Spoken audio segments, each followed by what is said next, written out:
বছরের পর বছর ধরে কবর শূন্য পড়ে আছে, জঙ্গলের ভিতরে গোরস্থানে অথবা তার পারিবারিক গোরস্থানে কবরে পড়ে আছে বছরের পর বছর। মানুষ আজ নাই, কিন্তু বলেন তো শাহজালালের মাজারে লোক যায় কি যায় না?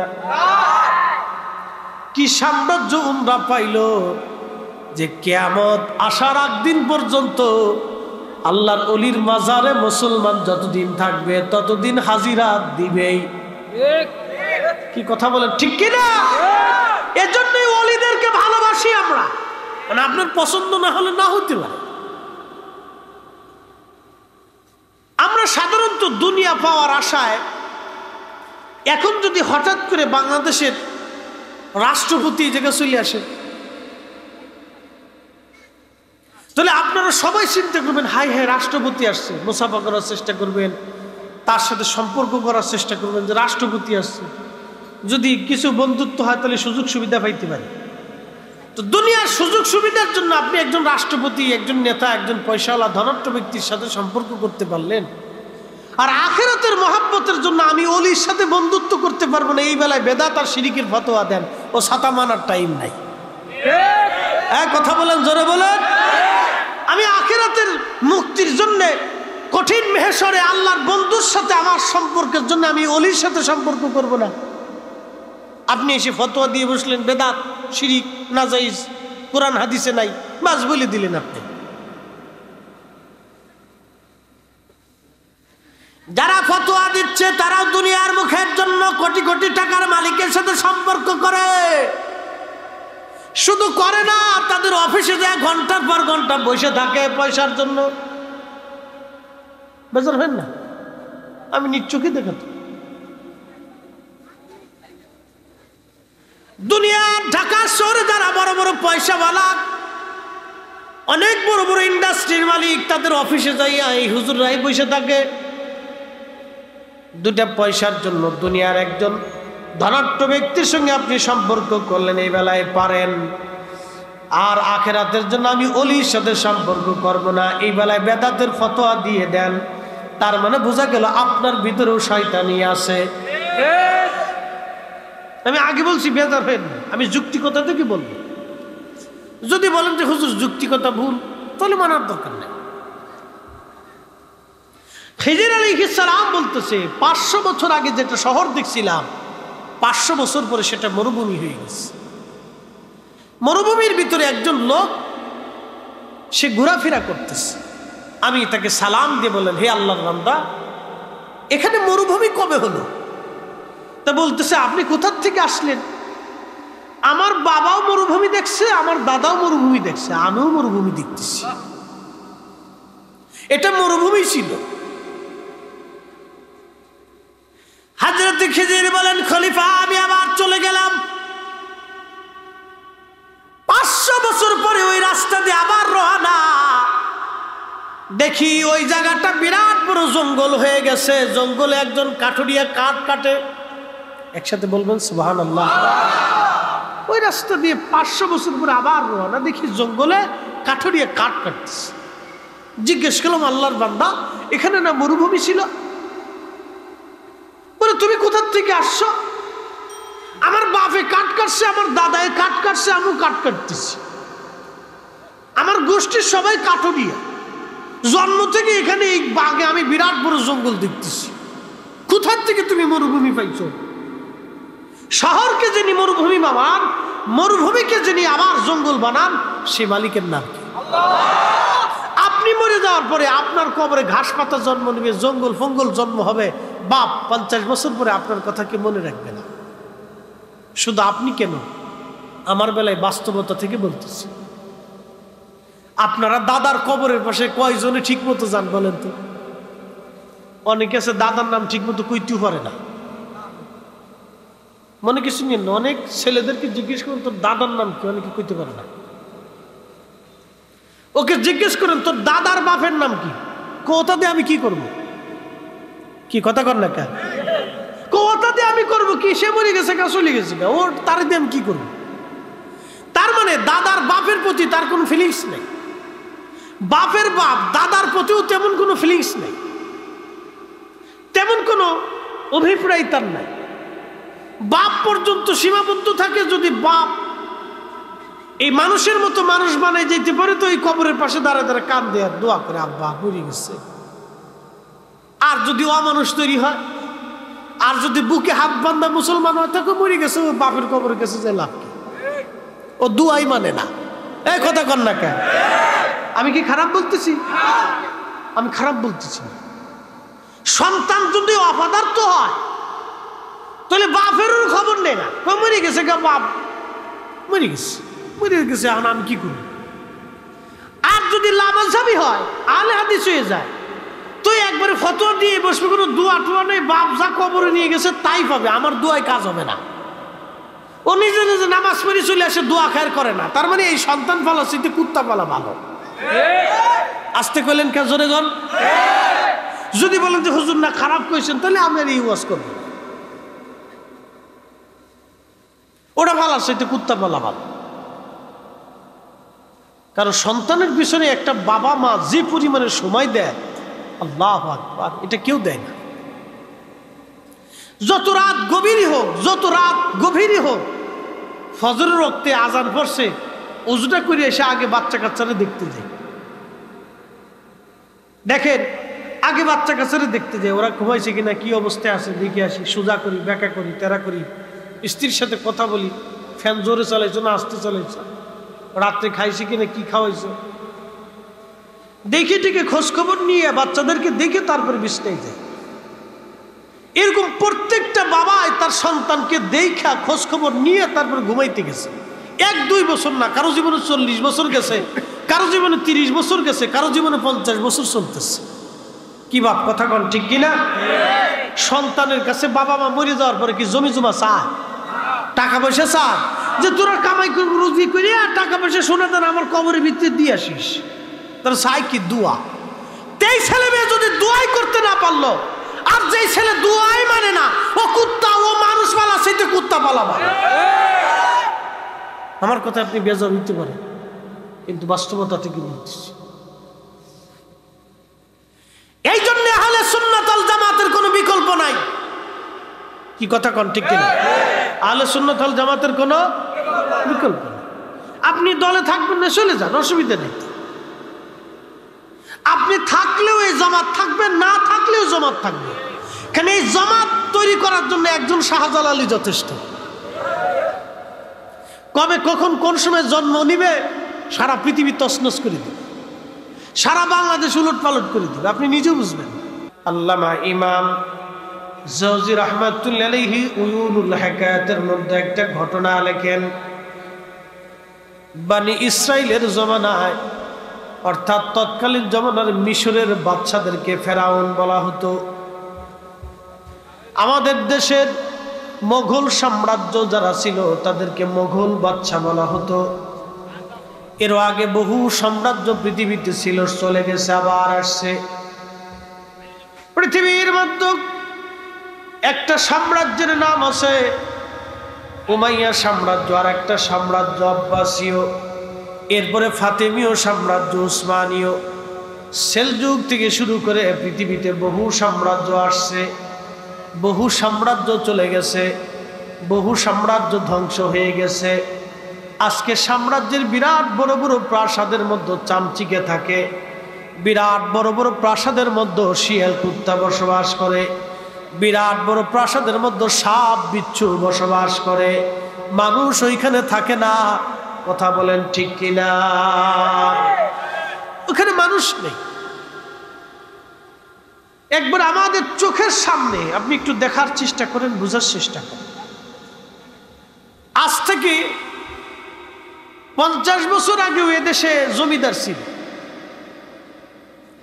স্বাধীনতার 1 বছর আগেও জমিদার ছিল, স্বাধীনতার পর থেকে আর নাই। বাংলাদেশ স্বাধীনতার 70-এর দশকেও এদেশে জমিদার ছিল। আজকে কত? 70 আর 30, 2000, তারপর আর 20, 50, 52, 53 বছর। এই 53 বছরের ভিতরেই জমিদারি প্রথা মুহূর্তের মধ্যে বিলীন হয়ে গেল। জমিদাররা এ দেশ থেকে চলে গেল, ও দেশের জমিদাররাও জমিদারি ছেড়ে দিল। বিল্ডিং গুলোতে আজকে চামচিকে বসবাস করে মাত্র 50 বছরের মধ্যে। আর বাকি 50 বছর পরে বাংলাদেশের অবস্থা কি হবে আমরা কেউ জানি না, কেউ বলতে পারি না। 100 বছর পরে কি হবে তাও জানি না, 500 বছর পরে কি হবে তাও জানি না। খলিফা আল মামুনের দরবারে একজন যুবক ছিল, আধ্যাত্মিক পাওয়ারওয়ালা, ইলমুল কাল বলা। এই যুবকের সাথে মাঝে মধ্যে হযরত খিজির আলাইহিস সালামের কথা হতো। একসাথে জোরে বলবেন সুবহানাল্লাহ। খিজির আলাইহিস সালাম আবে হায়াতের পানি পান করছেন, যার কারণে আধ্যাত্মিকভাবে আল্লাহ তারে দুনিয়ার মধ্যে জিন্দা রাখছে। কেউ বলছেন তিনি মরা, কেউ বলছেন তিনি জিন্দা, এটা নিয়ে মত পার্থক্য আছে। তারপরও আমরা বলি মরা জিন্দা বুঝি না। অনেক ওলি আল্লাহর সাথে খিজির আলাইহিস সালামের সাক্ষাৎ হয়েছে, অনেক ওলিদের সঙ্গে খিজির আলাইহিস সালামের দেখা হয়েছে, কথা হয়েছে। একবার জোরে বলা যাবে কি সুবহানাল্লাহ। ওই হায়াত হয়তো আমাদের নসিব হবে না, ঘড়ি মণ্ডলের মুসলমান, ওই হায়াত আমাদের জীবনে আর কোনোদিন হবে না। খিজির আলাইহিস সালাম ছিলেন বাদশা জুলকারনাইনের উজির, প্রধান উজির। বাদশা জুলকারনাইন তিনি সেই বাদশা, সারা পৃথিবী যিনি রাজত্ব করেছিলেন, পৃথিবীর প্রত্যেকটা ইঞ্চি মাটির বাদশা তিনি ছিলেন। ওনার ইন্তেকালের সময় উনি লোকদেরকে বলেন, হে লোকেরা, আমার ইন্তেকালের সময় তোমরা আমার ডান হাতটা কাফনের বাহিরে এবং বক্সের বাহিরে আমার হাতটা ঝোলায় রাখবে। আমার লাশ যখন তোমরা কবরে নিয়ে যাও, সোনা দানা টাকা পয়সাগুলি আমার পথের মধ্যে তোমরা ছিটাই দিবে। লোকেরা বলল, বাদশাহ আপনি এত বড় বাদশাহ, তামাম দুনিয়ার বাদশাহী আল্লাহ আপনাকে দিয়েছে। ও বাদশা জুলকারনাইন, হাজরাতে খিজির আলাইহিস সালামের সাথে ওই আল্লাহর বন্ধু যুবকের মাঝে মধ্যে দেখা হয়। খলিফা আল মামুন তাকে ডাক দিয়ে বলল, এ যুবক, আল্লাহ ওয়ালা, ফার্সি ভাষায় বলে বুজুর্গ। যিনি মাছ বিক্রি করেন তিনি মাছওয়ালা, যিনি গাড়ি চালান তিনি গাড়িওয়ালা, যিনি মুরগি বিক্রি করে তিনি মুরগিওয়ালা, যিনি রিক্সা চালায় তিনি রিক্সাওয়ালা, যিনি মাদ্রাসা চালায় তিনি মাদ্রাসাওয়ালা, যিনি কোরআন শিখায় তিনি কোরআনওয়ালা, যিনি আল্লাহর বন্ধু তিনি আল্লাহওয়ালা। কি কথা কর না কে, ঠিক কিনা? যে আল্লাহর বন্ধু সে আল্লাহওয়ালা, যে আল্লাহর কাজ করে সে আল্লাহওয়ালা।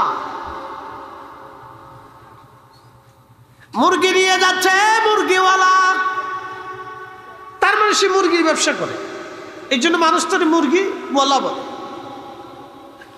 যিনি যেই কাজ করে পাবলিকে সেই কাজের উপাধি দিয়ে লকব দিয়ে তাকে ডাকে। যুবক তো আল্লাহওয়ালা। খিজির আলাইহিস সালামের সাথে মাঝে মধ্যে দেখা হয়।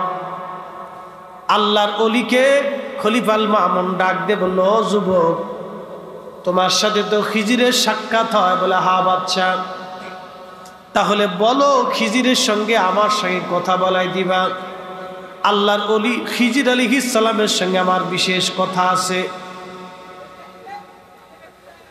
আল্লাহওয়ালা যুবক ডেকে বলল, হুজুর, খলিফাতুল মুসলিমিন, আমি তিনাকে জিজ্ঞাসা করে দেখব, তিনার যদি দয়া হয় তো আপনার সাথে কথা বলবে।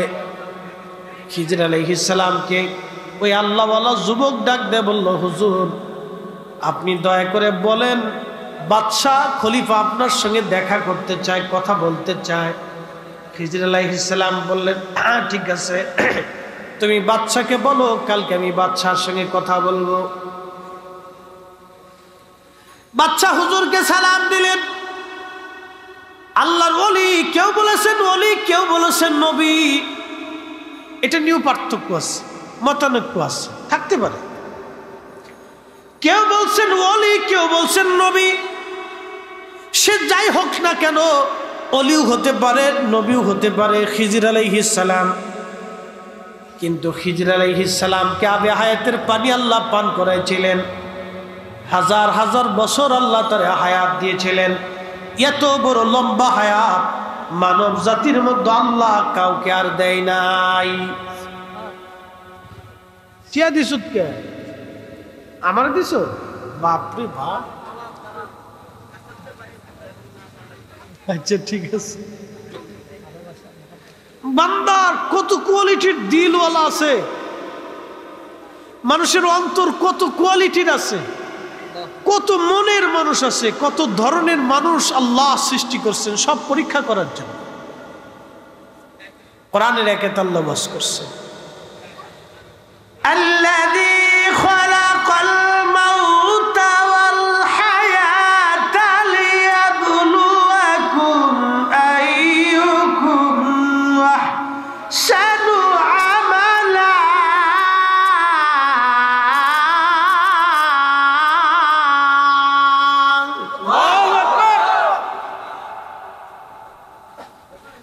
আল্লাযী খালাকাল মাউত, যিনি তোমার মৃত্যু সৃষ্টি করলেন, মরণ, তিনি আল্লাহ। এই জন্য আল্লাহু লা ইলাহা ইল্লা হুয়াল হাইয়ুল কাইয়্যুম। যিনি মরণ সৃষ্টি করলেন তিনি চিরঞ্জীব, চিরস্থায়ী, যার শুরু নাই তার শেষও নাই। একসাথে জোরে বলা যাবে আল্লাহু আকবার। যার শুরু নাই, যার শেষ নাই, তিনি আল্লাহ। আল্লাহ রাব্বুল আলামিন ডাক দিলেন, এ বান্দা, তোমার হায়াত, তোমার মউত আমি মালিক সৃষ্টি করেছি তোমাকে পরীক্ষা করার জন্য। কি পরীক্ষা করব? দুনিয়ার মধ্যে কে যাইয়া ভালো কাজ করো, ভালো আমল করো, আমি আল্লাহ সেটা দেখার জন্যে তোমাকে দুনিয়ার মধ্যে সৃষ্টি করেছি, তোমার হায়াত দিয়েছি, তোমার মউত দিয়েছি। এটা একটা পরীক্ষার জায়গা। আজকে কিন্তু এই মাহফিলে সবার জন্য পরীক্ষা চলতেছে। কেউ বসবে, কেউ বসবে না, কেউ আসবে, বসবে না, চলে যাবে। কেউ বাজার করবে, সদাই করবে। কেউ দুনিয়ার বাজার করার জন্য ব্যস্ত, কেউ আখিরাতের বাজার করার জন্য ব্যস্ত।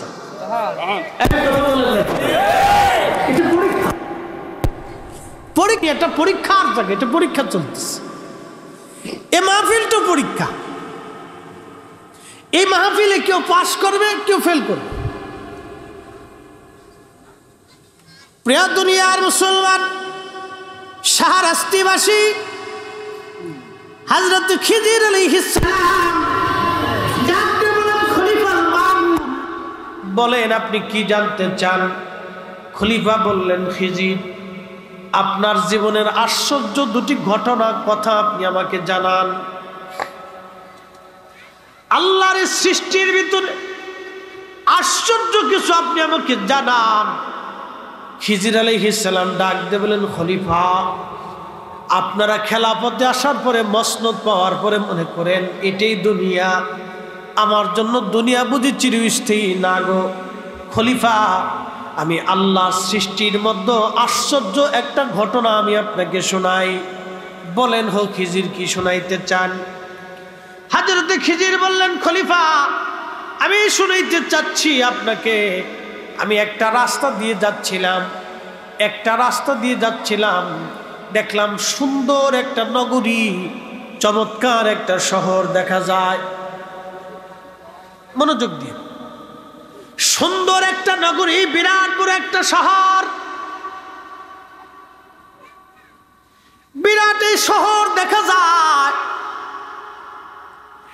এই শহর দেখার পরে আমি ওই রাস্তা দিয়ে 500 বছর পরে আবার যাচ্ছি। এই 500 বছরের ভিতরে ওই রাস্তা দিয়ে আমি আর যাই নাই। 500 বছর পরে ওই রাস্তা দিয়ে যাওয়ার সময় আমি দেখলাম 500 বছর পরে ওইখানে শহরও না, এটা মরুভূমি হয়ে গেছে। সুবহানাল্লাহ বলবেন না? হয় না?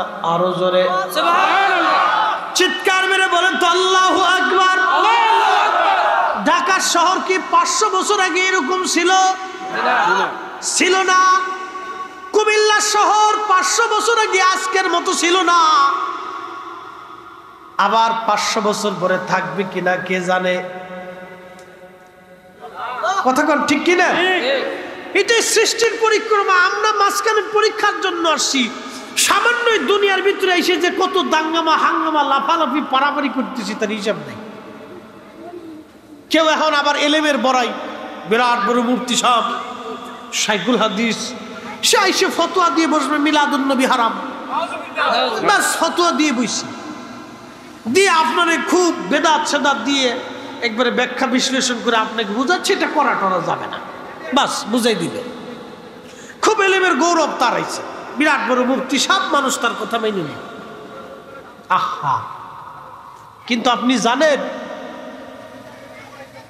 এই পৃথিবীর 500 বছর আগে মিলাদুন নবীর উপর কিতাব লিখে গেছেন 2 লক্ষ হাদিসের হাফিজ। 75 বার আল্লাহর নবীর সাথে তার স্বপ্নে কথা হয়েছে। একসাথে বলি আল্লাহু আকবার। আমরা রাসূলুল্লাহর দিদার কেউ পাইছি? পাইনি। কেন পাইনি? এর ব্যাখ্যা করলে রাত চলে যাবে।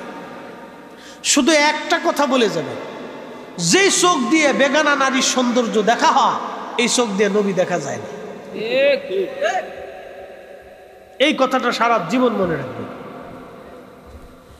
যেই চোখ দিয়ে মানুষ বেগানা নারীর সৌন্দর্য দেখায় ওই চোখ দিয়ে নবী দেখা যায় না।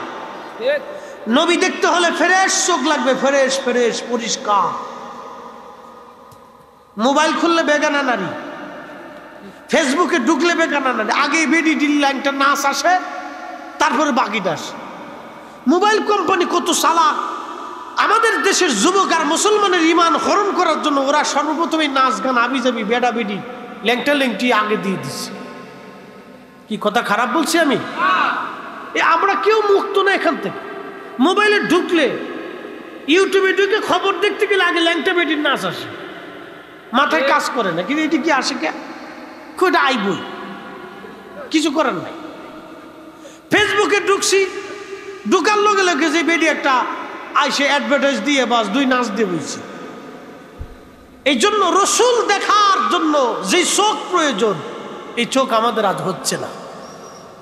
শুধু একটা কথাই বললাম, বাকিটা বললে রাত চলে যাবে। একজন ইমাম যিনি 75 বার আল্লাহর নবীর সাথে যার দিদার হয়ে গেল, 33 বার জাগ্রত হালতে আধ্যাত্মিক ভাবে নবীর সাথে কথা হয়ে গেল, তারা দিন বুঝলো না, মিলাদুন নবী বুঝলো না। আমরা এসে হারাম আর বেদাতের ফতোয়া দিয়ে উম্মতকে জুদা করতে চাচ্ছি, উম্মতের ভিতরে ফিতনা ফাসাদ সৃষ্টি করে দিচ্ছি। বুঝা গেল আমরাই মতলব বা সুবিধাবাদ। কথা কোন ঠিক কি না? এখন কেউ বেজার হইতে পারে, আমার কিচ্ছু করার নেই, বেজার হওয়ার কিছু নাই তো। হাজরাতে খিজির বলে বাচ্চা আল মামুন 500 বছর আগে দেখলাম বিরাট বড় শহর, 500 বছর পরে দেখি মরুভূমি। আল্লাহ আল্লাহ আল্লাহ।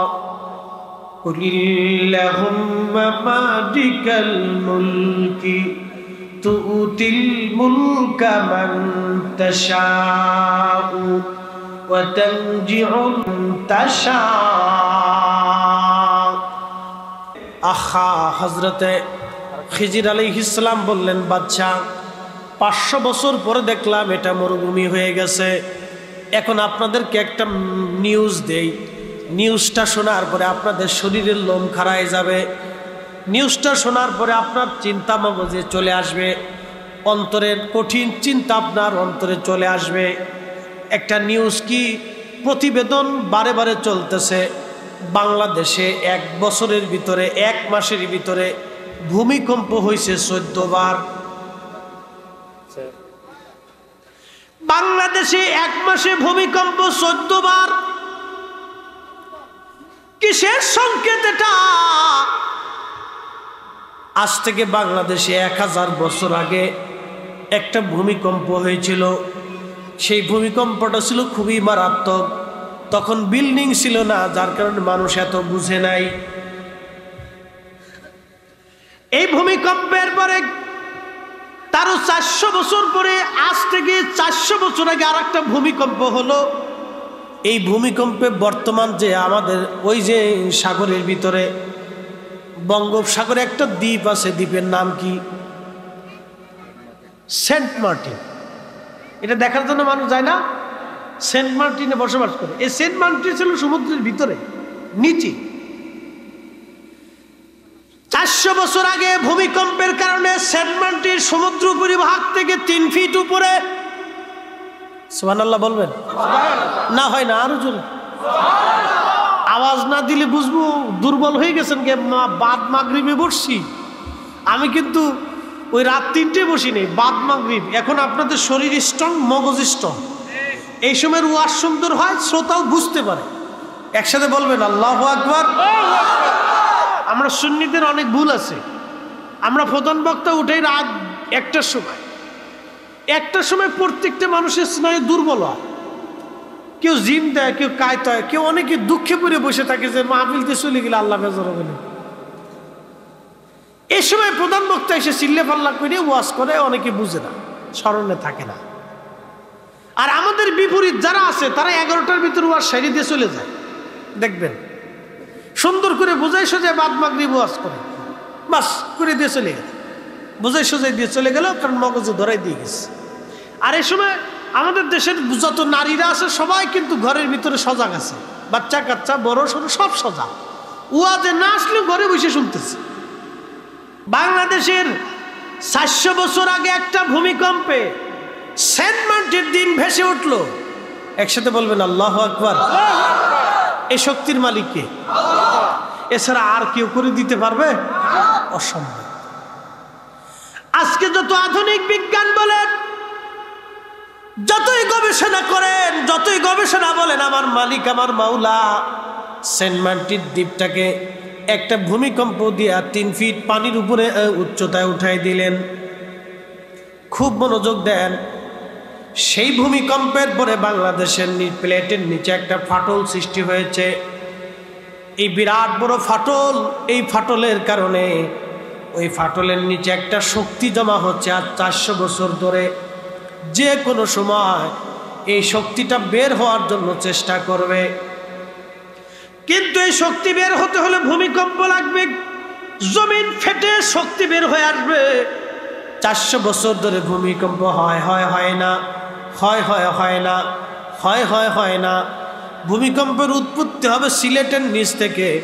সেটা বাংলাদেশের একবারে ওই আপনার কি বলে নেত্রকোনা, কিশোরগঞ্জ, ময়মনসিংহ, আপনার নরসিংদী দিয়া, গাজীপুর দিয়া ঢাকা শহরে বড় একটা ধাক্কা মারবে। একটা ধাক্কায় 9 স্কেলের ভূমিকম্প হবে। এই 9 স্কেলের ভূমিকম্পে বিজ্ঞানীরা বলতেছেন ভবিষ্যতে ঢাকা শহর নিশ্চিহ্ন হয়ে যেতে পারে, এই শহরের অস্তিত্ব বিলীন হয়ে যেতে পারে। আর এটা হতেও পারে, অসম্ভবের কিছুই না। বিজ্ঞান বলে 14 কোটি মানুষ ক্ষতিগ্রস্ত হবে, 3 কোটি মানুষ মারা যাবে। চিন্তা করেন তো। তার মানে আপনার চাঁদপুর, কুমিল্লা বাদ যাবে না, চট্টগ্রামও বাদ যাবে না, সারা বাংলাদেশ কাঁপবে। 14 কোটি মানুষ ক্ষতিগ্রস্ত হবে, 3 কোটি মানুষ মারা যাবে এই ভূমিকম্পে। 50 বছর আগেও ঢেকি জাগার শহর ছিল না। 50 বছর আগেও যেটা নর্মাল একটা ছোট্ট আমাদের এলাকার বাজার ঘাটের মতো ছিল, আজ 50 বছর পরে বিরাট বড় শহর। 200 বছর পরে এই শহর একবারে নিশ্চিহ্ন বিরান হয়ে যাবে, এটাই ঠিক। আমরা যে কিসের জন্য তাকাব্বুরি করি আমি জানি না, কিসের জন্য অহংকার আমি বুঝি না। ও পয়সাওয়ালা, ক্ষমতাওয়ালা, কিসের বড় অহংকার। বাংলাদেশের বড় অনেক মন্ত্রীরা কবরে চলে গেছে, অনেক এমপিরা কবরে চলে গেল, অনেক রাষ্ট্রপতি কবরে চলে গেছে, অনেক পররাষ্ট্রমন্ত্রীও কবরে চলে গেল, অনেক মন্ত্রী বিরাট বড় ক্ষমতাদার ব্যক্তি যাদের কথায় লক্ষ লক্ষ মানুষ উঠা বসা করত, তারাও কবরে চলে গেল। আচ্ছা বলেন তো, তাদের কবরে কয়জন মানুষ যায় এখন? লোক যায়, বুঝতে হবে কেন। বছরের পর বছর ধরে কবর শূন্য পড়ে আছে, জঙ্গলের ভিতরে গোরস্থানে অথবা তার পারিবারিক গোরস্থানে কবরে পড়ে আছে বছরের পর বছর, মানুষ আজ নাই। কিন্তু বলেন তো, শাহজালালের মাজারে লোক যায় কি যায় না? কি সাম্রাজ্য উমরা পাইল যে কিয়ামত আসার আগ দিন পর্যন্ত আল্লাহর ওলির মাজারে মুসলমান যতদিন থাকবে ততদিন হাজিরা দিবেই। কি কথা বলেন, ঠিক কিনা? এজন্যই ওলিদেরকে ভালোবাসি আমরা, মানে আপনার পছন্দ না হলে না হতে পারে। আমরা সাধারণত দুনিয়া পাওয়ার আশায়, এখন যদি হঠাৎ করে বাংলাদেশের রাষ্ট্রপতি এই জায়গায় চলে আসে, তাহলে আপনারা সবাই চিন্তা করবেন, হাই হাই রাষ্ট্রপতি আসছে, মুসাফা করার চেষ্টা করবেন, তার সাথে সম্পর্ক করার চেষ্টা করবেন যে রাষ্ট্রপতি আসছে, যদি কিছু বন্ধুত্ব হয় তাহলে সুযোগ সুবিধা পাইতে পারে। তো দুনিয়ার সুযোগ সুবিধার জন্য আপনি একজন রাষ্ট্রপতি, একজন নেতা, একজন পয়সাওয়ালা ধনাঢ্য ব্যক্তির সাথে সম্পর্ক করতে পারলেন, আর আখিরাতের মহাব্বতের জন্য আমি ওলির সাথে বন্ধুত্ব করতে পারবো না, এই বেলায় বেদাত আর শিরিকের ফতোয়া দেন, ও ছাতা মানার টাইম নাই। কথা বলেন, জোরে বলেন। আমি আখিরাতের মুক্তির জন্য কঠিন মেহেশরে আল্লাহর বন্ধুর সাথে আমার সম্পর্কের জন্য আমি ওলির সাথে সম্পর্ক করব না। আপনি এসে ফতোয়া দিয়ে বসলেন বেদাত, শিরিক, নাজাইজ, কোরআন হাদিসে নাই, বাস বলে দিলেন আপনি। যারা ফতোয়া দিচ্ছে তারাও দুনিয়ার মুখের জন্য কোটি কোটি টাকার মালিকের সাথে সম্পর্ক করে। শুধু করে না, তাদের অফিসে যায় ঘন্টার পর ঘন্টা বসে থাকে পয়সার জন্য। বেজার হয় না? আমি নিশ্চয়ই দেখাতো দুনিয়ার ঢাকা শহরে যারা বড় বড় পয়সাওয়ালা, অনেক বড় বড় ইন্ডাস্ট্রির মালিক, তাদের অফিসে যাইয়া এই হুজুররাই বসে থাকে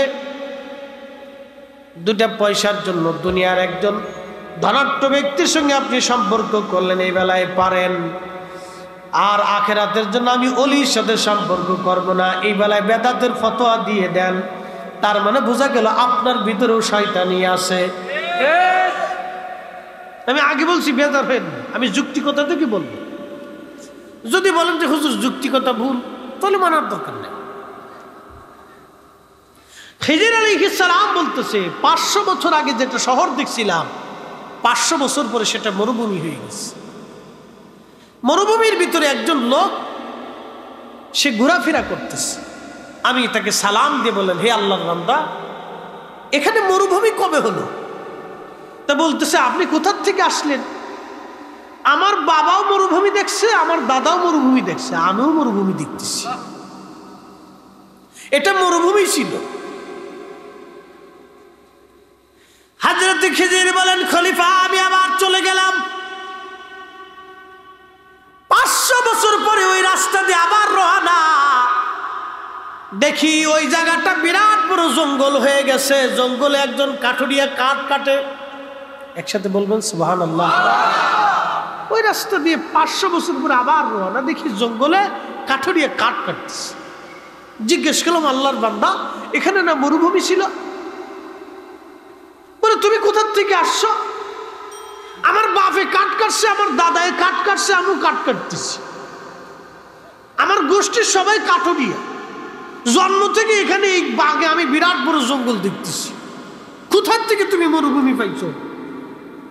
শহরকে যিনি মরুভূমি বানান, মরুভূমিকে যিনি আবার জঙ্গল বানান, সে মালিকের নাম কি? আপনি মরে যাওয়ার পরে আপনার কবরে ঘাস পাতা জন্ম নেবে, জঙ্গল ফঙ্গল জন্ম হবে। বাপ 50 বছর পরে আপনার কথা কি মনে রাখবে না? শুধু আপনি কেন, আমার বেলায় বাস্তবতা থেকে বলতেছি। আপনারা দাদার কবরের পাশে কয়জনে ঠিক মতো যান বলেন তো? অনেকে আছে দাদার নাম ঠিক মতো কইতেও পারে না। মনে কিছু নিয়ে অনেক ছেলেদেরকে জিজ্ঞেস করেন, তোর দাদার নাম কি? অনেকে কইতে পারে না। ওকে জিজ্ঞেস করেন, তোর দাদার বাপের নাম কি? কথা দিয়ে আমি কি করব? কি কথা কর না কেন? কথা দিয়ে আমি করবো কি? সে মরে গেছে, চলে গেছে, ওর তার দিয়ে আমি কি করবো? তার দাদার বাপের প্রতি তার কোনো ফিলিংস নেই, বাপের বাপ দাদার প্রতিও তেমন কোনো ফিলিংস নেই, তেমন কোনো অভিপ্রায় তার নাই। বাপ পর্যন্ত সীমাবদ্ধ থাকে। যদি বাপ এই মানুষের মতো মানুষ বানায় যেতে পারে তো এই কবরের পাশে দাঁড়ায় দাঁড়ায় কান দেয়, দোয়া করে আব্বা মরে গেছে। আর যদি অমানুষ তৈরি হয়, আর যদি বুকে হাত বান্ধা মুসলমান হয়, তাকে মরে গেছে, ও বাপের কবরের কাছে যে লাভ কি? ও দুয়াই মানে না। এই কথা কন না কেন? আমি কি খারাপ বলতেছি? আমি খারাপ বলতেছি না।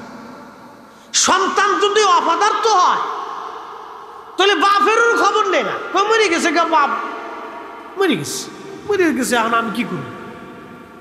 আর যদি লামাঝাবি হয়, আলে হাদিস হয়ে যায়, তুই একবারে ফতোয়া দিয়ে বসবে, কোনো দোয়া টোয়া নেই, বাপ যা কবরে নিয়ে গেছে তাই পাবে, আমার দোয়ায় কাজ হবে না। ও নিজে নিজে নামাজ পড়ে চলে আসে, দোয়া খায়ের করে না। তার মানে এই সন্তান পালা স্মৃতি কুত্তা পালা ভালো। আসতে কইলেন কে? জোরে গন। যদি বলেন যে হুজুর না খারাপ কইছেন, তাহলে আমি আর এই ওয়াজ করবো, ওটা ভালো, সেটা কুত্তা পালা ভালো। কারণ সন্তানের পিছনে একটা বাবা মা যে পরিমাণে সময় দেয়, আল্লাহু আকবার, এটা কেউ দেয় না। যত রাত গভীরই হোক, যত রাত গভীরই হোক, ফজরের ওয়াক্তে আজান পড়ছে, ওযুটা করে এসে আগে বাচ্চা কাচ্চারা দেখতে যায়। দেখেন, আগে বাচ্চা কাচ্চারা দেখতে যায়, ওরা ঘুমাইছে কিনা, কি অবস্থায় আছে দেখে আসি, সোজা করি, ব্যাকা করি, তেরা করি, স্ত্রীর সাথে কথা বলি, ফ্যান জোরে চালাইছো না আস্তে চালাইছো, রাত্রে খাইছে কিনা, কি খাওয়াইছো, দেখে টেকে খোঁজ খবর নিয়ে বাচ্চাদেরকে দেখে তারপরে বিছনায় যায়। এরকম প্রত্যেকটা বাবাই তার সন্তানকে দেখা খোঁজ খবর নিয়ে তারপরে ঘুমাইতে গেছে। 1-2 বছর না, কারো জীবনে 40 বছর গেছে, কারো জীবনে 30 বছর গেছে, কারো জীবনে 50 বছর চলতেছে। কি বাপ কথা কন ঠিক কিনা? সন্তানের কাছে বাবা মা মরে যাওয়ার পরে কি জমি জমা চায়, টাকা পয়সা চায়, যে তোরা কামাই করবি রুজি করি আর টাকা পয়সা সোনা দান আমার কবরের ভিতরে দিয়ে আসিস? তারা চাই কি? দোয়া। তেই ছেলে মেয়ে যদি দোয়াই করতে না পারলো, আর যেই ছেলে দোয়াই মানে না, ও কুত্তা, ও মানুষ পালা, সেটা কুত্তা পালা ভালো।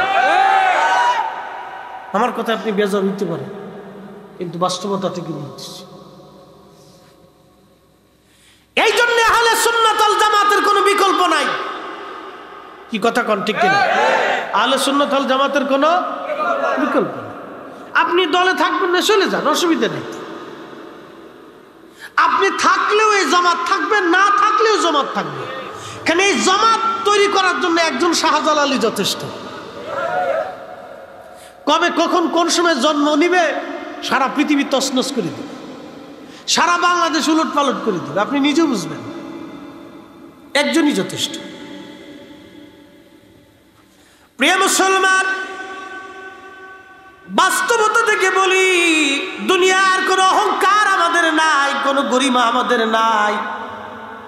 আহা, সম্পদ সম্পদ করে মানুষ ভাই ভাই মারামারি করে, জমি জমা নিয়ে ভাই বন্ধু মারামারি করে, প্রতিবেশী মারামারি হয়। 1 ইঞ্চি জমি কেউ কাউরে ছাড় দিতে চায় না।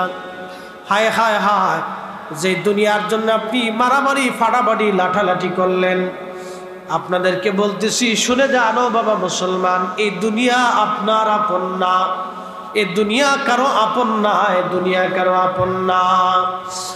একদিন মাটির ভিতরে হবে ঘর রে, মনামা কেন বান্ধ দালান ঘর, মনামা কেন বান্ধ দালান ঘর। হযরত খিজির বললেন, খলিফা, ওই রাস্তা দিয়ে 500 বছর পরে আবার যাচ্ছি, যাওয়ার সময় আমি দেখলাম এই 500 বছর পরে এই রাস্তা দিয়ে বিরাট বড় নদী হয়ে গেছে। এই নদীর ভিতর দিয়ে জেলেরা মাছ মারতেছে। সুবহানাল্লাহ বলবেন? আল্লাহু আকবার। এই যে ঢাকা শহরের বুড়িগঙ্গা, এর ভিতরে যে একটু গোসল করে আসেন তো কি পরিমাণে সোয়াব হয়, খালি দেখে আসেন। যান, প্রত্যেক গোসলে আমি 100 টাকা করে দিই। অসুবিধা নেই।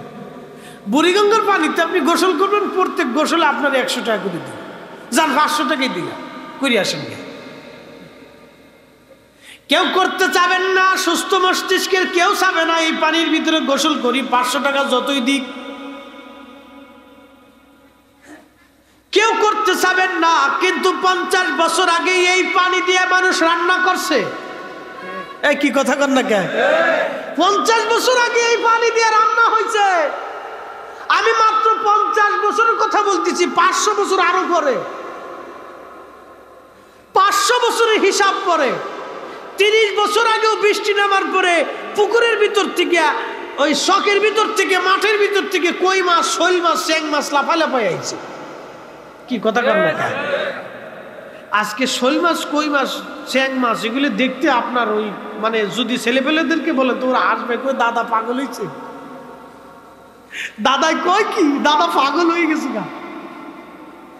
30 বছর আগের কথাই ছেলেপেলেরা বিশ্বাস করবে না, তো 500 বছর পর পর এইভাবে পরিবর্তন করতেছেন আল্লাহ। আল্লাহু আকবার, আল্লাহু আকবার। যাহারাল ফাসাদু ফিল বাররি ওয়াল বাহরি বিমা কাসাবাত আইদিল নাস।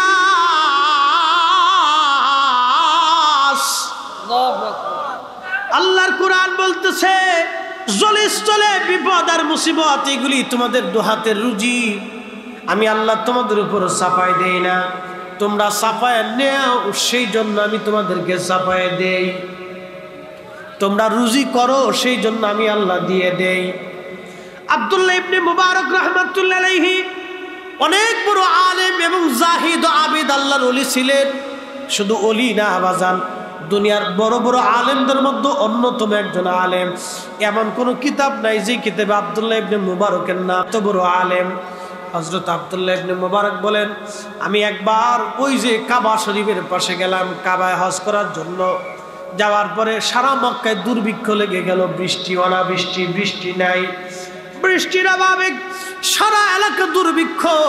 আব্দুল্লাহ ইবনে মুবারক রাহমাতুল্লাহ আলাইহি বললেন, সকল মানুষ অতৃষ্ট হইয়া, বিতৃষ্ণা হইয়া তারা সব মক্কাবাসী দৌড়াইয়া হেরাম শরীফে আসছে। সবাই হারামের চারপাশে সলাতুল ইস্তেসকার নামাজ পড়ে কাঁদতেছে, কিন্তু বারবার সলাতুল ইস্তেসকা পড়ে বৃষ্টি হয় না, বৃষ্টি হয় না, বৃষ্টি হয় না। এমন সময় লক্ষ্য করলাম একজন গোলাম, তার চেহারা একবারে কালো মিসমিসে, হাবেশি গোলাম, আফ্রিকার গোলাম, কালো নিগ্রো একজন চেহারা বিশিষ্ট, গায়ের মধ্যে একটা জুব্বা তার গায়ে আছে, তাও চটের জুব্বা। আমাদের দেশে যে সালা আছে, এই সালার মতো মোটা পশমের কাপড় দিয়ে তার জুব্বা বানানো, তালি দেওয়া, ছিঁড়ে দেওয়া, একবারে জীর্ণ শীর্ণ।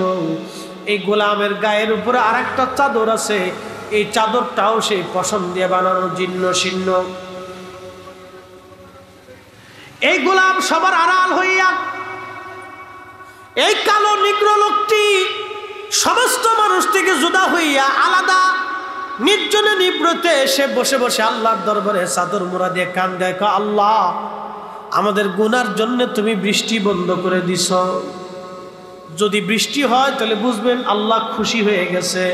একসাথে জনে বলবেন সুবহানাল্লাহ। বৃষ্টি হইলে খুশি হয় কে? বুঝবেন যে আল্লাহ খুশি আছে দেখি বৃষ্টি দিছে।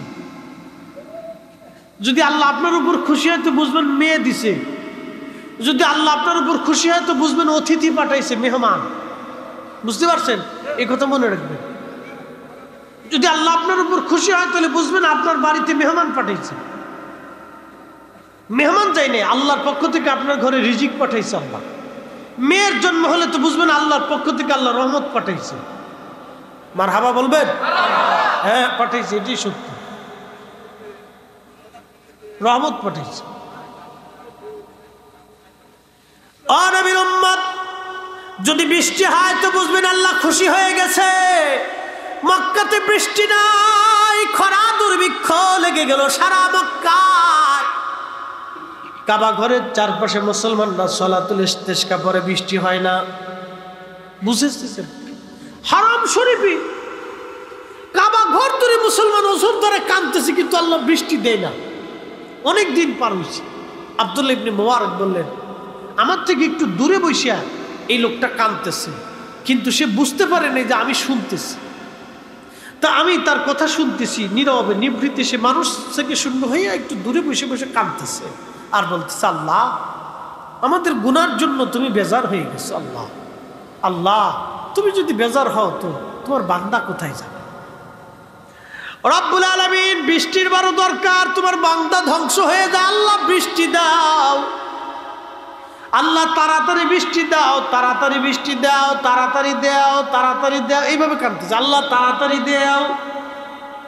আহা কি সম্পর্ক আল্লাহর সাথে, আল্লাহ তাড়াতাড়ি বৃষ্টি দাও, তাড়াতাড়ি দাও, এক্ষুনি দেও, আল্লাহ আল্লাহ তুমি দেরি করুন, এক্ষুনি দেও। আব্দুল্লাহ ইবনে মুবারক বলতেছেন, আমি আশ্চর্য হয়ে আকাশের দিকে তাকায় দেখলাম পুরো আকাশ কালো হয়ে গেছে। না হইল না, আরেকটু জোরে।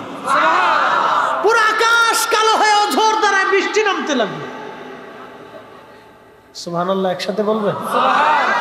আব্দুল্লাহ ইবনে মুবারক রাহমাতুল্লাহ আলাইহি পাগলের মতো হয়ে গেল। ফুজাইল ইবনে আয়াজ রাহিমাহুল্লাহর কাছে যায় বললেন, ফুজাইল আমি আজকে এমন একজন মকবুল বান্দা পাইছি, মুস্তাজাবাতুদ দাওয়া, সে দোয়া করলো আর আসমান থেকে বৃষ্টি আসলো, কিন্তু লোকটা গোলাম, সে আরেকজনের গোলামি করে। শোনেন, ইন্না আকরামাকুম ইনদাল্লাহি আতকাকুম, আল্লাহর কোরআন বলতেছে ওই বিরাট বড় পয়সাওয়ালা হলে সে আল্লাহর দুষ্ট হয় না, বিরাট বড় ডিগ্রি হলে সে আল্লাহর দুষ্ট হয় না, বিরাট বড় চ্যান্সেলর হলে সে আল্লাহর দুষ্ট হয় না, বিরাট বড় মুফতি হলে সে আল্লাহর দুষ্ট হয় না, বিরাট বড় শাইখুল হাদিস হলে সে আল্লাহর দুষ্ট হয় না, বিরাট বড় ধনাঢ্য জমিদার হলে সে আল্লাহর দুষ্ট হয় না, বিরাট বড় বাদশা রাজা প্রধান উজির প্রধানমন্ত্রী সেনাপ্রধান সেনাপতি হলে সে আল্লাহর দুষ্ট হয় না। ইন্না আকরামাকুম ইনদাল্লাহি আতকাকুম, সে আল্লাহর কাছে সম্মানিত যে বেশি তাকওয়াশীল হবে। সে রিকশাওয়ালাও হতে পারে, দিন মজুরও হতে পারে, গোলামও হতে পারে, মুসিও হতে পারে, মেথরও হতে পারে, আপনার বাড়ির কামলাও হতে পারে, ভিখারিও হতে পারে। কথা বলেন ঠিক না? ভিখারিও হতে পারে। আল্লাহু আকবার, আল্লাহু আকবার। ফুজাইল ইবনে আয়াজের কাছে যায় বলার পরে ফুজাইল চিৎকার দিয়ে বলেন, তুমি কি সেই লোকরে পাইছো? বলে হ্যাঁ পাইছি। তার কাছে আমাকে নিয়ে চলো। বলে না রে ফুজাইল, আমি আব্দুল্লাহ ইবনে মুবারক আগে যায় খোঁজ খবর নিয়ে দেখি। খুঁজতে খুঁজতে গেছে সেই মালিকের বাড়ি, যায় দেখে এক বৃদ্ধ লোক বাড়ির সামনে চৌকি পেতে বসে আছে। সালাম দিলেন, বললেন আমার নাম আব্দুল্লাহ ইবনে মুবারক। বলল হুজুর আমি আপনারা চিনি, কারণ আব্দুল্লাহ ইবনে মুবারক তো অনেক বড় শাইখুল হাদিস ছিলেন, অনেক বড় মুফতি ছিলেন, আল্লাহু আকবার, অনেক বড় আলেম ছিলেন। আব্দুল্লাহ ইবনে মুবারক রাহমাতুল্লাহ আলাইহি অনেক বড় আলেম। আব্দুল্লাহ ইবনে মুবারক বললেন, ও আল্লাহর বান্দা, তোমার কাছে আমি গোলাম কিনতে আসছি, তোমার তো অনেক গোলাম। বলে কোন গোলাম লাগবে, ফর্সা গোলাম না কালা গোলাম? বলতেছে না আমার কালা গোলাম লাগবে, কালোদের ভিতরে আমারে দেন। বলে কালোদের মধ্যে অনেক গোলাম আছে, দেখেন আমি সবাইরে ডাকি, কার কি পছন্দ হয়। তো সবাইকে ডাকছে, ডাকার পরে বলতেছে না কাউকে পছন্দ হয় না, আর একটা গোলাম আছে। তো যেই গোলামটা কাবার পাশে দূরে বসে বসে চাদর মুড়ে দিয়ে আল্লাহরে কাঁদতেছে, আল্লাহ বৃষ্টি দাও, বৃষ্টি দাও, তাড়াতাড়ি দাও, এক্ষুনি দাও। কইতে কইতে আল্লাহর আকাশ থেকে বৃষ্টি এসেছে। হ্যাঁ হয় না? আরো জোরে। আল্লাহ রসুল হাদিসে বুখারীতে কিতাবুর রেকাকে বলতেছেন, ওয়াইন সালানি লাউতিয়ান্নাহু, আমার এই সমস্ত ওলিরা আমার কাছে চাইতে দেরি হয়, আমি আল্লাহ দিতে দেরি করি না। কিন্তু আপনি বুঝবেন না, কে মঞ্জুর হয়ে গেছে আপনি জানেন না। হযরত আব্দুল্লাহ ইবনে মুবারক রাহমাতুল্লাহ আলাইহি চলে গেলেন, বলে আমাকে সেই গোলামটা দেন, ওই যে গোলাম জীর্ণ শীর্ণ দুর্বল। তখন মালিক ডাক দে বলে, ইবনে মুবারক এই গোলাম আমি আপনারে দেব না, কারণ এই গোলাম এত বড়ই বরকতওয়ালা, এই গোলাম যতদিন পর আমার কাছে আসছে ততদিন থেকে আমার কাছে খালি বরকত আর বরকত। তখন ইবনে মুবারক বলতেছে, দেখো আমি ফুজাইল ইবনে আয়াজ রাহিমাহুল্লাহর কাছে বলে আসছি যে আমি তোমার কাছ থেকে গোলাম কিনে নিয়ে তার কাছে নিয়ে যাব। ফুজাইল ইবনে আয়াজ অনেক বড় মুহাদ্দিস, মুফতি, মক্কার মুফতি, বিরাট বড় মক্কার ইমাম। তখন বলল, আচ্ছা ঠিক আছে, আপনারা এত বড় বড় আলেম মক্কার ইমামরা আমার কাছে আসছেন, একটা গোলামের জন্য যান, আমি এই গোলাম আপনার কাছে বিক্রি করলাম, আপনার যা মন চাই দিয়ে নিয়ে চলে যান। গোলামকে নিয়ে আসতেছে। গোলামকে নিয়ে আসার সময় গোলামকে নিয়ে আসার সময় গোলাম একটা মসজিদের পাশে নামাজের সময়। গোলাম বলল, মনিব আপনি একটু আমাকে নামাজের সময় দেন। বলে কেন? বলে রাত্রিবেলা আমার অনেক নামাজ ছুটে গেছে, আমি সারা রাত্র নামাজ পড়ি, আবার নামাজ ছুটে গেছে, কিছু নামাজ বাকি আছে, ওই নামাজগুলি আমি আদায় করব, আপনি আমার সময় দেন।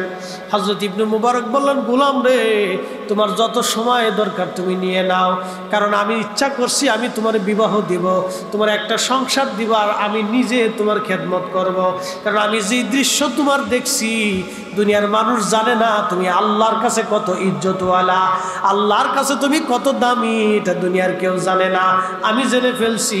গোলাম ডাক দিয়ে বলল, হুজুর আপনি যেহেতু জেনেই ফেলছেন, আমি নিজেকে গোপন রাখতে চাইছিলাম, কিন্তু আপনি আমার গোপন প্রকাশ করে দিলেন। হুজুর আপনি কারো কাছে বইলেন না, আমি অপেক্ষা করেন, আমি নামাজ আদায় করে আসি। নামাজ পড়ে আসার পরে ওই গোলাম ডাক দিয়ে বলল, হুজুর আমার বিদায় দেন, আমি আর দুনিয়ায় থাকতে চাচ্ছি না, আমি পরপরের দিকে রওনা হয়ে যাব। আব্দুল্লাহ ইবনে মুবারক বললেন, না রে গোলাম তুমি কাজ করো না। বলেন, আমি আল্লাহর সঙ্গে কথা বলছি, আমার গোপন যেহেতু প্রকাশ হয়ে গেছে, আপনি যেহেতু জেনে ফেলছেন, আর অন্যান্য মানুষ জেনে ফেলবে, আমি আমার নিজেকে প্রকাশ করতে চাই না, আমি চলে যেতে চাই। হুজুর বিদায় দেন, ক্ষমা করে দিবেন, আপনি আমাকে গোলাম হিসেবে কিনেছিলেন, কিন্তু আমি আপনার খেদমত করতে পারলাম না। বলে, না রে বাসা, তোমার খেদমত আমার করতে হবে না, আমি তো নিজেই তোমার খেদমত করতে চাইছিলাম।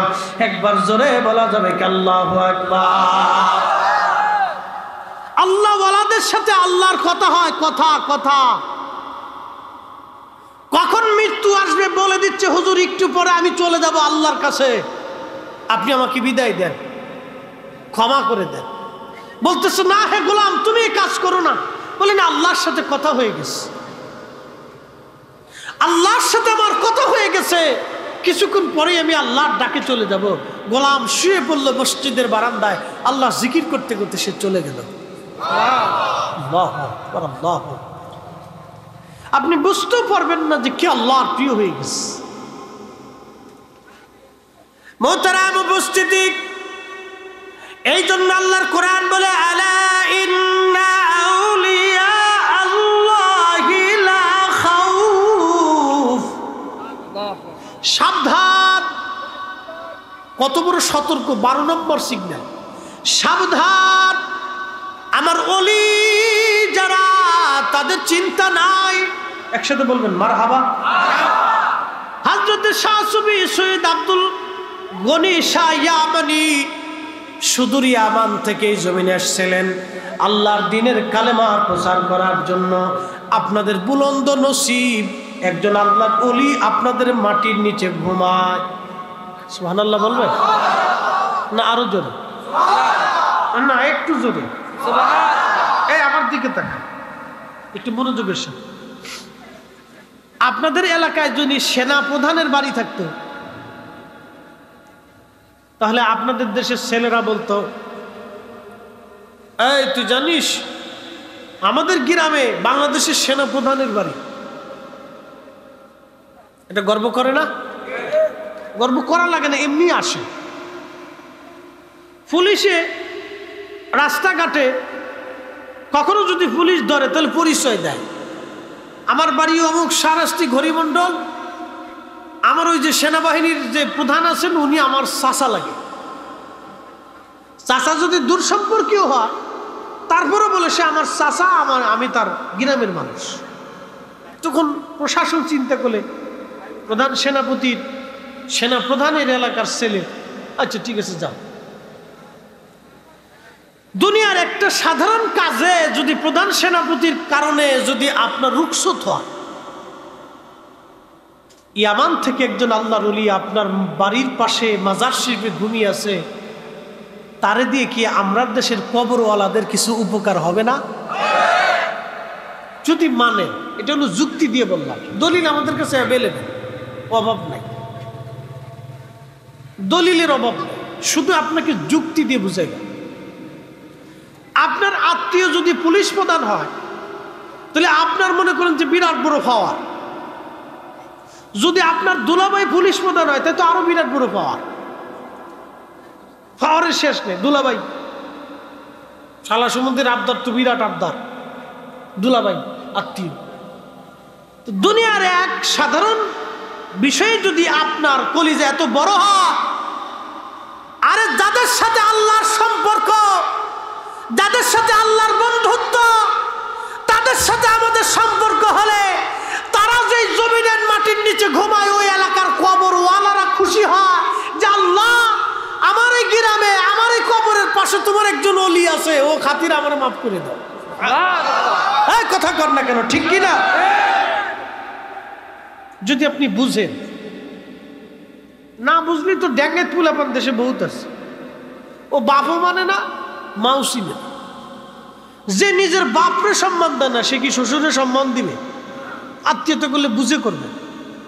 মেয়ে বিয়ে দিলে আগে ছেলেরও দেখবেন তোর চরিত্র ঠিক আছে কিনা, আগে দেখবেন ওর ব্যবহার আচার আচরণ কেমন আছে, বাপ মার সাথে ভালো ব্যবহার করে কিনা। মনে রাখবেন যেই ছেলে বাবা মার সাথে ভালো আচরণ করে সে ছেলে শ্বশুর শাশুড়ির সাথে ভালো আচরণ করে। মনে রেখেন, এগুলো সূত্র। খালি ওয়াজ করে গেলে হবে না, তো মেডিসিন দিয়ে যেত। সময় তো বেশি আমাদের হাতে আছে, যদিও আশেপাশে নামাজ হবে, আমরা একটু পরেই নামাজ আদায় করবো ইনশাল্লাহ। হুজুর আছেন, তিনি দোয়া করবেন। একসাথে বলি না আল্লাহু আকবার? না হয় না, আরো জোরে। তাহলে আল্লাহর ওলি শাহ সুফি সৈয়দ গনি শাহ ইয়ামানি রাহিমাহুল্লাহ আপনাদের এলাকায় ঘুমাইতেছে, আপনারা কি খুশি নেবে? যান, খুশি থাকেন। আল্লাযীনা আমানু ওয়া কাদু ইয়াত্তাকুনা লাহুমুল বুশরা ফিল হায়াতিদ দুনিয়া ওয়া ফিল আখিরাহ। কোরআন বলতেছে আল্লাযীনা আমানু, যারা ঈমানদার, ওয়া কানু ইয়াত্তাকুন, ঈমান অনুযায়ী মুত্তাকি হয়েছে, আল্লাহওয়ালা হয়ে গেছে, নবীওয়ালা হয়েছে, আল্লাহওয়ালা হয়েছে, নবীওয়ালা হয়ে গেছে।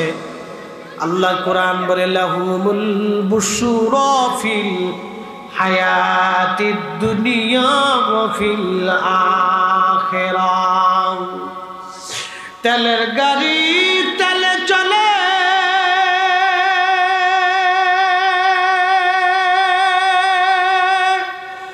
হাওয়ার গাড়ি হাওয়ায় চলে,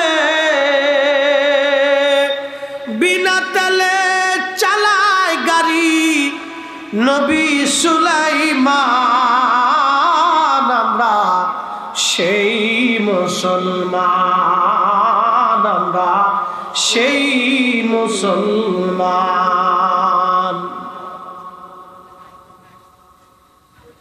আব্দুল্লাহ ইবনে মুবারক রাহমাতুল্লাহ আলাইহি আশ্চর্য হয়ে গেলেন, আহা, একজন গোলাম চিনতেই পারলাম না, সে আল্লাহর সাথে এমন বন্ধুত্বে যে কথা চলতেছে। বলে হুজুর আমি কিছুক্ষণ পরেই পারে চলে যাব, আল্লাহর সাথে কথা হয়ে গেছে। আল্লাহু আকবার, আল্লাহু আকবার, হয় না, আরো জোরে। আর এই সমস্ত ওলিদের সাথে আল্লাহর সম্পর্ক, এই জন্য ওনারা থাকা মানে এটা বরকতের কারণ। প্রিয় শাহরাস্তিবাসী, খুবই মনোযোগ দিয়ে শুনিয়া যান। আল্লাহর কোরআন বলে যারা ঈমানদার এবং মুত্তাকি আল্লাহ বলা হলো, হাবিব আপনি বলে দেন লাহুমুল বুশরা ফিল হায়াতিদ দুনিয়া ওয়া ফিল আখিরাহ। দুনিয়াতেও তাদের জন্য সুসংবাদ, আখিরাতেও তাদের জন্য সুসংবাদ। দুনিয়াও কল্যাণ, আখিরাতেও কল্যাণ। একবার জোরে বলা যাবে মারহাবা। আপনাদেরকে আরো বলি, খান জাহান আলীর মাজারে কুমির আসেনিও? আসে। সুন্দরবনে কুমির আছে না? আছে, আমি নিজে দেখেছি। খান জাহান আলীর মাজারেও কুমির আছে, সুন্দরবনের বনেও কুমির আছে। তো খান জাহান আলী রহমতুল্লাহ মাজারে কুমির হা করে থাকে, হা করে থাকে, আর মানুষই যাইয়া ওর মুখের ভিতরে খাবার দিয়ে আসে। মারহাবা বলবেন? অনেকে বলবে শিরিক, বেদাত। ওনার দৃষ্টিতে ওনার কাছে বেদাত, কারণ উনি চশমা লাগাইছে কালা, দুনিয়া দেখেও কালা। কি কথা কর না? উনি চশমা লাগাইছে লাল, দুনিয়া দেখে লাল। উনার চশমা হলো বেদাতের চশমা, শিরিকের চশমা। যেদিকে তাকা খালি বেদাত আর শিরিক, খালি বেদাত আর শিরিক উনি চোখে দেখে। আচ্ছা, কুমিরে মানুষ খাবার দেয়, কেন দেয়? কারণ আছে। এই কুমিরের পূর্বপুরুষ খান জাহান আলী রহমতুল্লাহ এর কান্দে করিয়ে এদেশে আনছে। জোরে জোরে জোরে জোরে জোরে কুমিরের খাবার দেয়। ওই কুমিরের পর পুরুষটা ওই মাজারের পাশে থাকে, ওরে মানুষ যাইয়া খাবার দেয়, আদর করে, যত্ন করে। এই কারণ তারা মূলত খাবার ওই কুমিরে দেয়। কেন কুমিরে দেয়? এই জন্য যে সে তার সম্পর্ক অলির সাথে, আল্লাহর অলির সাথে তার সম্পর্ক, এই জন্য কুমিরে মানুষ যায় খাবার দেয়। মূলত অলির সাথে সম্পর্ক বিদায় কুমিরে মানুষ খাবার দেয়। আচ্ছা, আপনারা আমাদেরকে ভালো ভালো খাবার কেন খাওয়ান বলেন? আপনারা বলতে পারতেন যে হুজুর ওয়াজ শেষ করার পরে আপনার তো কিছু পয়সা করে দেবো, আপনি হোটেলে যে কিনে খান। কি কথা খারাপ বলছি? যে আপনার সাথে আমার চুক্তি হয়েছে, আপনি ওয়াজ নসিহত করবেন, কিছু হাদিয়া আপনারা দিব। তো হাদিয়া যে আপনি পাবেন, আপনার জন্য খাবার দাবার আয়োজন করি না, আপনি যে হোটেল থেকে কিনে খান। বললে বলতে পারতেন, সিস্টেম হলে হইতে পারত। কিন্তু আপনি আমার জন্য 16 পদের তরকারি দিয়ে কেন খাবারটা রান্না করছেন? এই কারণে রান্না করছেন যে আমার সম্পর্ক মদিনাওয়ালার সাথে, আমার সম্পর্ক আল্লাহর সাথে। আমার মাথায় মদিনাওয়ালার পাগড়ি, আমার মাথায় মদিনাওয়ালার টুপি, আমার মুখে রাসূলুল্লাহর সুন্নতি দাড়ি, আমার জবানে কোরআন হাদিসের বাণী। এই জন্য আপনি আমাকে সম্মান করেন নাই, সম্মান মূলত আল্লাহ রসুলের পাগড়িরে করছেন। কথা কর না, কে কথা বলে? আমার মতো তো বহু ব্যক্তি রাস্তা দিয়ে চলে যায়, আপনি তার খাবার দেন না। আপনি বলতে পারতেন যে হুজুর আপনি কিনে খান, গে টাকা দিছি না, কিনে খান। প্রিয় বাজার শাহরাস্তির মুসলমান, এই যে মাদ্রাসা, দিনিয়া হাফিজিয়া মাদ্রাসা, এই মাদ্রাসার তলবে এলেমরে যদি ভালোবাসেন, তাহলে মূলত আপনি কাকে ভালোবাসলেন? আল্লাহ রসুলকে ভালোবাসলেন। বলে হুজুর কারণ কি? আমি আপনাকে বুঝাই। পৃথিবী বিখ্যাত একজন বিরাট বড় বাদশা, তার নাম সুলতান মাহমুদ গজনবী রহমাতুল্লাহ আলাইহি। সুলতান মাহমুদ গজনবী রহমাতুল্লাহ আলাইহি হেঁটে যাচ্ছেন বাজারে বাজারে। রাত্রিবেলা ঘুরে ঘুরে দেখতেন প্রজারা খায় কি খায় না, নাকি ঘুমায় কি ঘুমায় না। গোয়েন্দা বেশে ছদ্মবেশ ধরে সুলতান মাহমুদ গজনবী বেরোইছেন। একটা বাজারে ঢুকার পরে দেখলেন একটা প্রদীপ জ্বলে। একজন ব্যবসায়িকের প্রদীপের পাশে বসে বসে একজন ছেলে কোরআন পড়ে, কিতাব পড়ে। ছেলেটাকে জিজ্ঞেস করলেন, বাসা তুমি কিতাব পড়ো, তোমার কি প্রদীপ নাই, চেরাগ নাই? ছেলেটা বলল, কে গো আপনি? মুরব্বী, আমি গরিব মানুষ, এতিম, আমার প্রদীপ কেনার মতো পয়সা করি নাই, প্রদীপ কেনার মতো টাকা পয়সা নাই, এই জন্যই দোকানদারের প্রদীপের পাশে বসে আমি কিতাব পড়ি। সুলতান মাহমুদ গজনবীর হাতের মধ্যে তখন স্বর্ণের মশাল। ওই মশালের হাতলটা সোনা দিয়ে বানানো ছিল, স্বর্ণ দিয়ে নির্মাণ করা ছিল। সুন্দর একটা মশাল, খুব দামি। এই মশালের মধ্যে তেল জ্বালাইয়া, ফলতি লাগাইয়া, আগুন জ্বালাইয়া রাস্তা চলতো। সুলতান মাহমুদ গজনবী দাঁড়ায় দাঁড়ায় চিন্তা করে, হায় হায়, মেহেশরের কঠিন মাঠে রাসূলুল্লাহ যদি জিজ্ঞেস করেন, এ সুলতান মাহমুদ, আমার একজন তলবে আলেম, গরিব সন্তান, টাকার অভাবে অন্যের দোকানের প্রদীপ হাওলাত করে কিতাব পড়েছিল, আর তোমার স্বর্ণের প্রদীপ দিয়ে তুমি রাস্তায় চলছো, সেই দিন রাসূলুল্লাহর দরবারে আমি কি জবাব দিব? কোন মুখ নিয়ে আল্লাহর নবীর সামনে দাঁড়াবো? না না না না, তা হবে না, তা হবে না। সুলতান মাহমুদ গজনবী স্বর্ণের প্রদীপটা ছেলের হাতে দিয়া বলল, বাবারে এই স্বর্ণের প্রদীপ আজকে তোমারে দিয়ে দিলাম, কালকে থেকে এর মধ্যে তেল ঢেলে তুমি প্রদীপ জ্বালাইয়া তুমি কিতাব পড়বা। একবার জোরে বলা যাবে কি মারহাবা। অ্যাটেনশন, মাদ্রাসাকে কেন ভালোবাসবেন? তলবে ইলমদেরকে কেন যত্ন নেবেন? এই তলবে ইলমরা আপনি বাড়িতে গাছ লাগান, আম গাছ, জাম গাছ, কাঁঠাল গাছ, লেবু গাছ, বিভিন্ন গাছ লাগিয়ে যত্ন দেন, পানি দেন, ঢালেন, এগুলি করেন, অনেক কাজ করেন। কারণ কি? এটা ফল দিবে। আপনার ছেলে মেয়েরে খুব যত্ন করেন, কারণ কি? ভবিষ্যতেও আপনাকে দেখবে, আপনার শরীরের অংশ, রক্তের অংশ। ঠিক দিনই হাফিজিয়া মাদ্রাসা, এই মাদ্রাসাটাও আপনাদের একটা অংশ, একটা বটবৃক্ষ। এটা লাগায় যত্ন করতেছেন, পানি ঢালতেছেন, খাবার দিচ্ছেন, খরচা করতেছেন। কসম খোদা, ওই মেহশরের মালিকের কসম, তো দুনিয়ার মালিকের কসম করে বলতেছি, বৃথা যাবে না। তার বাস্তব প্রমাণ থেকে আপনাকে বুঝাচ্ছি। প্রিয় বন্ধু, সুলতান মাহমুদ গজনবী প্রদীপ দিয়ে রাত্রিবেলা নিজের প্রাসাদের মধ্যে ঘুমাই রয়েছে, স্বপ্ন দেখে রাহমাতুল লিল আলামিন তশরিফ আনছে। না হইল না, নবী দেখা বুঝি সহজ। একসাথে বলেন আল্লাহু আকবার, বলেন না ইয়া রাসূলুল্লাহ। তার মানে নবী আসে না নাই? উম্মতের খোঁজ রাসূলুল্লাহর দরবারে কেমন দেখেন। আল্লাহর নবী আসার পরে সুলতান মাহমুদ গজনবী তিনি রাসূলুল্লাহর কদমে লুটাই পড়লেন। ইয়া রাসূলুল্লাহ, এই নালায়েকের মিসকিনের ঘরে আপনি রাহমাতুল লিল আলামিন তশরিফ আনছেন, আমার কি বড় সৌভাগ্য। আহা, সুলতান মাহমুদ গজনবী ডেকে বলে, হুজুর কি খেদমত করতে পারি আমি আপনার? আল্লাহর নবী ডাক দিলেন, সুলতান মাহমুদ গজনবী, আমি কেন আসছি জানোনি? তোমাকে একটা সুসংবাদ শোনানোর জন্য। তুমি আজকে রাত্রিবেলা নিজের স্বর্ণের প্রদীপখানা দিয়ে আমার এক তলবে ইলমরে তুমি সম্মান করছো। মাহমুদ গজনবী, তুমি আমার তলবে ইলমরে সম্মান করো নাই, তুমি মূলত আমি রাসূলুল্লাহকে তাজিম করছো। একজন তলবে ইলমরে প্রদীপ দেওয়ার কারণে যদি রাসূলুল্লাহ খুশি হয়ে বলে, সুলতান তুমি একজন তলবে ইলমরে ইজ্জত করছো, মূলত আমাকে ইজ্জত করেছো।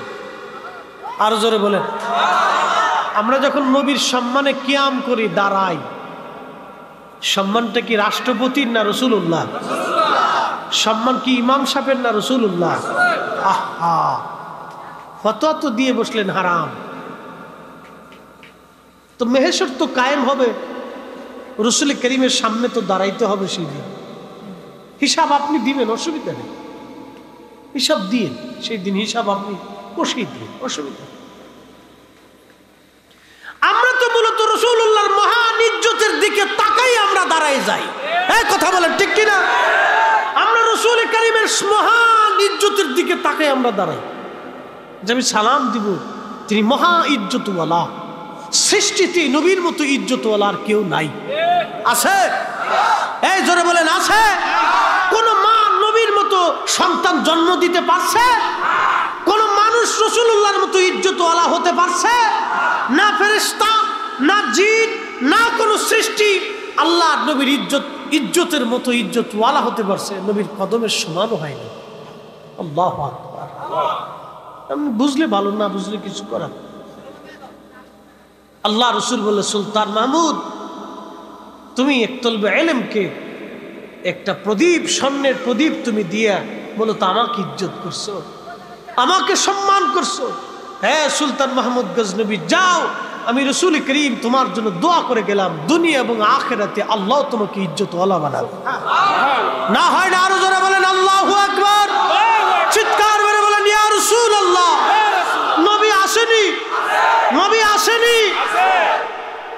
আপনি বিশ্বাস না করলে আপনার কাছে নাই, কিন্তু আমার কাছে আছে। কথা কোন ঠিক কিনা? সুন্নিদের কাছে আছে। আপনি বিশ্বাস করতে না পারলে ওটা আপনার দায়ভার, ওটার জন্য প্রস্তুত থাকেন, কিয়ামতে জবাব দিতে হবে, অসুবিধা নেই। মেহেশর তো কায়েম হবেই, অবশ্যই জবাব দিতে হবে। হ্যাঁ, ততএব আপনাদেরকে বলবো, এই মাদ্রাসাটা যত্ন করে যায়। আমার নিজেরও একটা আছে, বাচ্চাদেরকে সন্তানের মতো পালি। তো এই মাদ্রাসাটাকে আপনারা নিজের সন্তানের মতো লালন করে যান। আল্লাহ কসম করে বলি, সন্তান হয়তো ভুলে যাবে কিন্তু মাদ্রাসা আপনাকে ভুলবে না। কি কথা কন, ঠিক কিনা? সন্তান আপনার কবরের পাশে যাবে না, কিন্তু কোরআন প্রত্যেক দিন চলমান থাকবে, তেলাওয়াত প্রত্যেক দিন হবে। সন্তান আপনাকে ভুলে যাবে কাজের চাপে, স্ত্রীর মোহে, সন্তানের প্রেমে পড়ে, দুনিয়ার মোহে পড়ে আপনার কথা মনে থাকবে না। কসম খোদার, আমি আমার পিতামাতার কথাই ভুলে যাই, শুধু দোয়াতে স্মরণ করি, আল্লাহ আব্বা আম্মা কবরে চলে গেছে। 6 মাস 1 বছর পরে বাড়ি যায় কোন রকম জিয়ারত করে, সেদিন বহুদিন পরে যায় একটু জিয়ারত করে আসার সুযোগ পেয়েছে, সময় হয় না, দুনিয়ার ব্যস্ততায় সময় হয় না। আমি চিন্তা করি আমার সন্তানও টাইম পাবে না। তো ওই কোরআন তেলাওয়াত চলতে থাকবে, আর নেক আপনার কবরে অটোমেটিক পৌঁছাইতে থাকবে। যে কাজ করলে আপনি অনাবিল অনন্তকাল সুখের জীবন, জান্নাতের অপরিসীম সুখ স্বাচ্ছন্দ্যে থাকতে পারবেন, সেই কাজটা আমাদের দরকার। এই মাদ্রাসার কিছু খেদমত আপনাদের কাছে আমি মুক্তাসার কিছু চাবো, এখন হবে না? না, আচ্ছা, আমি চাচ্ছি না, আপনাদের জন্য বলে গেলাম। আপনারা সময় মতো যারা সামর্থ্যবান আছেন, আমার এই ভাইজান সিআইডির চাকরি করেন, আর এক ভাই সেনাবাহিনীর চাকরি করেন, এই পুলিশ সেনাবাহিনী দিয়ে চাকরিজীবীরা, এই ভাইজানরা সহ হুজুর কেবলা রুহানির সন্তানরা এই আপনার এই মাদ্রাসাটা পরিচালনা করেন। তো আপনারাও যদি একজন সদস্য হয়ে যান, আশা করি ক্ষতি হবে না বন্ধু।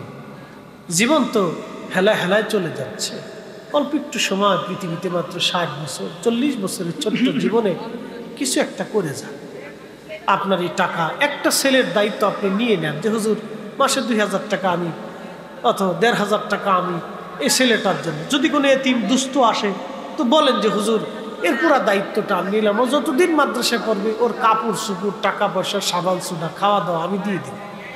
এরকম দায়িত্ব নিয়ে নিবেন, আশা করি আপনারা কামিয়াব হবেন। বন্ধু, সব টাকা নষ্ট হলে এটা নষ্ট হবে না। একজন মানুষ যারা বিড়ি খায় তাদের বিড়ির টাকাও না, মনে কিছু নিয়ে না।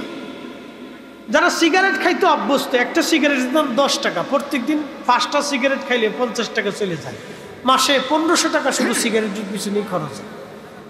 ইনশাআল্লাহ আল্লাহ করবে। আগামী মাসে উন্নয়নের কাজ শুরু হবে, আপনারা সাধ্যমতো আপনারা শরীক হবেন ইনশাআল্লাহ। পারবেন তো? আমি টাকা চাচ্ছি না, বলেন না ইনশাআল্লাহ? জোরে বলেন, জোরে জোরে জোরে ইনশাআল্লাহ। টাকা কি আপনি নিজে রুজি করছেন না আল্লাহ দিছে? না, জোরে কোন বিশ্বাস আছে? ঘরে খাবার কে দিছে আপনাকে? আল্লাহ দিছে। 1 মণ ধানে, দুঃখিত, 5 কেজি ধান ছিটাইলে আপনাকে আল্লাহ 25 মণ ধান ঘরে পাঠান। বলে হুজুর আমি লাগাচ্ছি, আমি সার ওষুধ দিচ্ছি, তাহলে আমারটা কোথায়? তাহলে আপনি মরুভূমিতে যাই লাগান, দেখেন হয় কিনা।